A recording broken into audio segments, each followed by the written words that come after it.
playing the upstart Miami Dolphins. We played a lot of games down in Miami. They've been up here a number of times. I have many, many Fish fans. I'm hearing from all of them this week. A 6-game winning streak will do that. This guy covers all things sports in South Florida, down in West Palm Beach, where I'm going to be retiring at some point. On Twitter, he is a dude who talks. He's at CBS12.com. He is Matt Lincoln, and you can follow his journey out on Twitter at Matt Lincoln TV. What's going on with these Fish down there, man? I stand impressed by what Adam Gase has been able to pull off so far.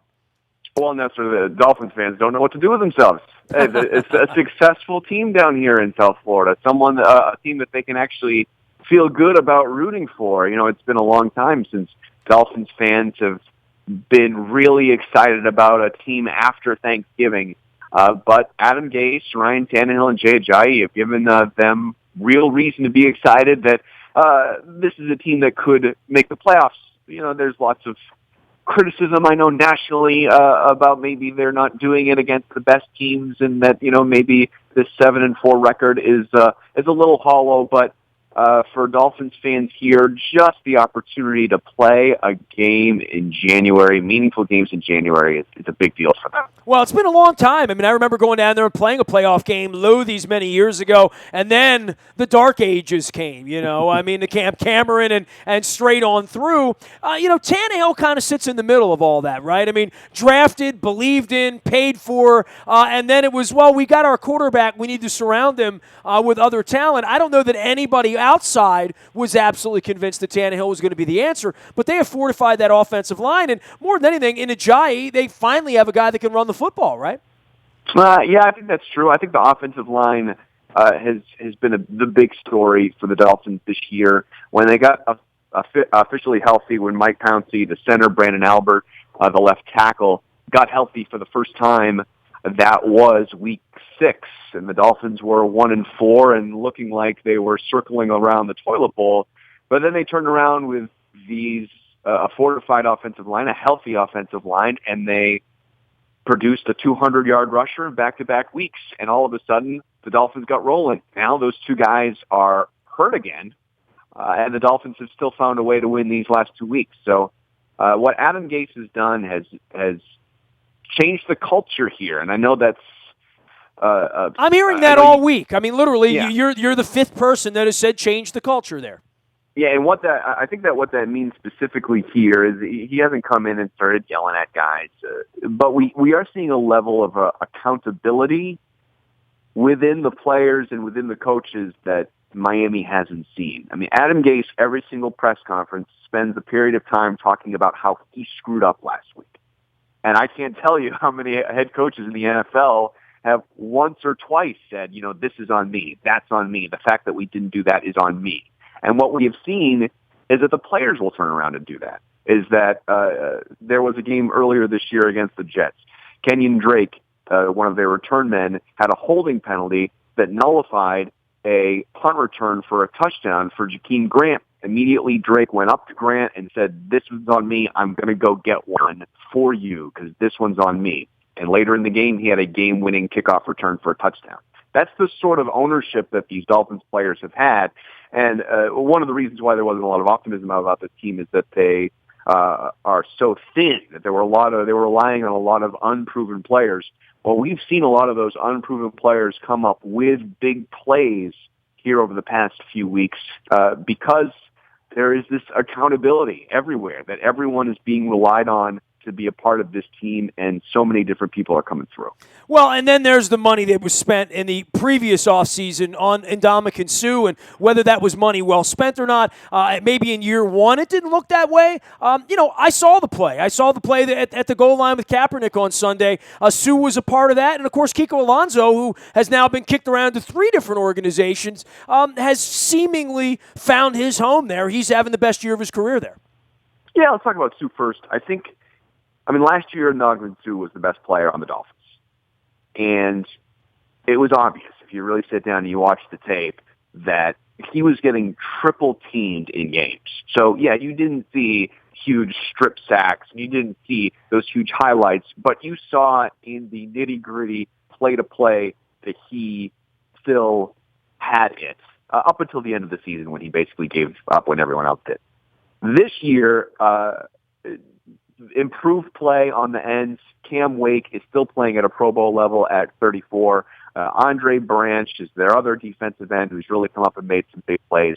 And Ndamukong Suh continues to be the man in the middle of the line. So, yes, of course, we could debate until the cows come home whether or not he's actually worth the amount of money that he's being paid. Probably not, but he is still playing at an extraordinarily high level and should make the Pro Bowl this year. As for Kiko, I think even a lot of people down here in Miami criticized that trade when it was made that brought both Kiko Alonso and Byron Maxwell to overpaid and maybe beyond their prime, even if their prime was that good type players. Well, turns out during the 6-game winning streak, Kiko Alonso is making big play after big play after big play, and Byron Maxwell has turned into their best cornerback. And so it's actually looked like, while there is a lot of money tied into those guys, specifically Maxwell, the trade's been working out for the Dolphins.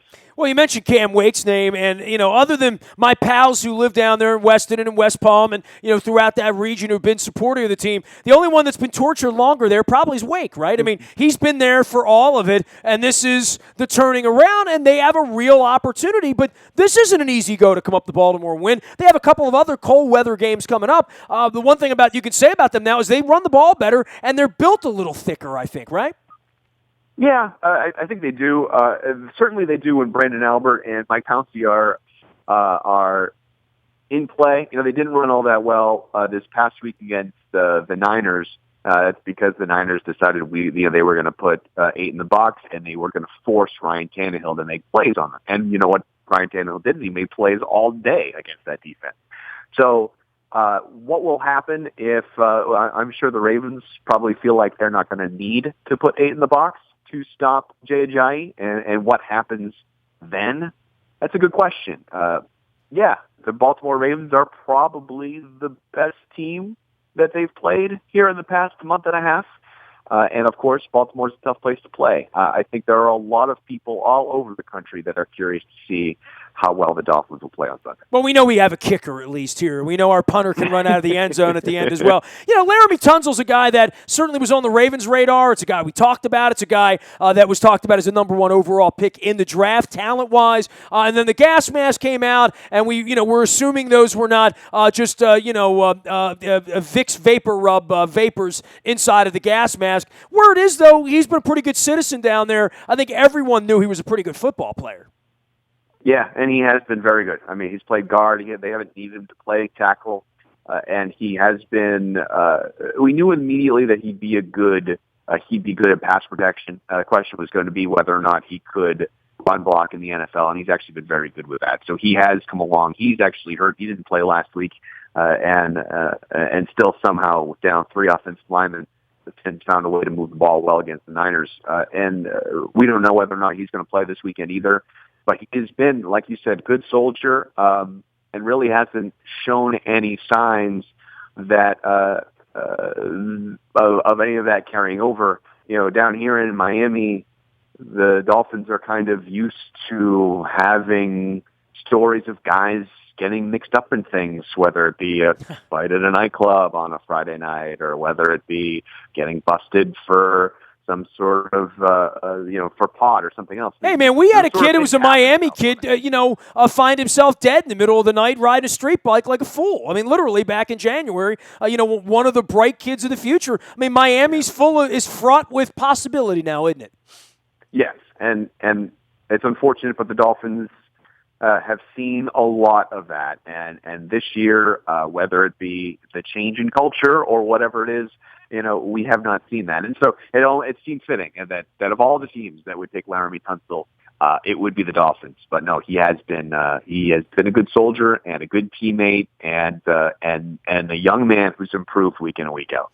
Last thing for you, we're chatting with Matt Lincoln. You can follow his journey out on Twitter at Matt Lincoln TV, down at CBS 12 in West Palm Beach, previewing all things Dolphins. I'm sad that we're not making the trip to Florida for many, many reasons. The weather's better, the girls, the beach. I'm down with all that. We've made a lot of trips down there. I feel like I've spent 100 nights at that stadium. Now when I see an air shot or an internal shot of the stadium, I'm like, is that the same place I used to go where they lost all the time and no one ever sat and even less people went for Marlins games? I'll tell you what, Stephen Ross is trying hard. I'll say more than anything else in getting that stadium fixed up down there and some money spent after 30 years. What I used to call Joe Robbie and you currently call Hard Rock, I hear it's kind of sexy these days.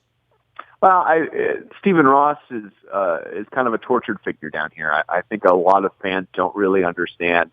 A lot of Dolphins fans don't really understand how lucky they are to have Stephen Ross as their owner, because I don't know how many owners would have put $500 million of their own money into a stadium. I know an owner that wouldn't, the Marlins owner, that scumbag. Yeah, right, exactly. I know that, yes.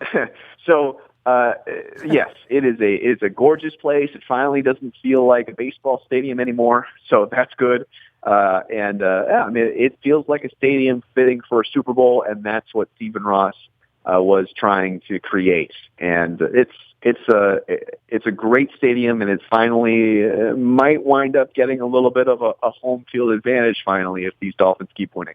You just need Tom Brady to retire. You're going nowhere in that division except the wild card game. But hey, that's our cross to bear for all of us in January. And I know you guys have a New England game later on in the schedule as well. Matt, great visiting with you, man. I appreciate the time. Stay warm down there. Send me some stone crabs, will you? That won't be hard, Nestor. We'll appreciate it. Thank you. Got it. Matt Lincoln TV is the way to find him out on Twitter as well as at CBS 12. Wednesday night, we're at Christopher Daniel with Zach Orr, the leading tackler for the Ravens, as well as Anthony Levine. We'll be swabbing for the Bone Marrow Registry right there in Timonium. Been a little while since we've been out to Christopher Daniel's. Got a great menu there. Love the chicken tenders there. So I got to make sure I get out there for that on Wednesday night. We're also going to be joined by Anthony Levine, trying to get him to the Pro Bowl. I was going to say get him a grass skirt, but you got to go to Hawaii to get that. And then Thursday night, we're up at Greenmount Station in Hampstead, Carroll County with Dennis Pitta. We'll also be swabbing for the Bone Marrow Registry and no doubt eating crab cakes, fried, of course, at Greenmount Station in Hampstead, as well as looking at Christmas lights on Thursday. Nasty at WNST.net finds me. I'm a very available individual. Facebook, Twitter, LinkedIn, Snapchat, anywhere you roam, we are. WNST.net, AM 1570 and WNST Towson, Baltimore. And we never stop talking Baltimore sports.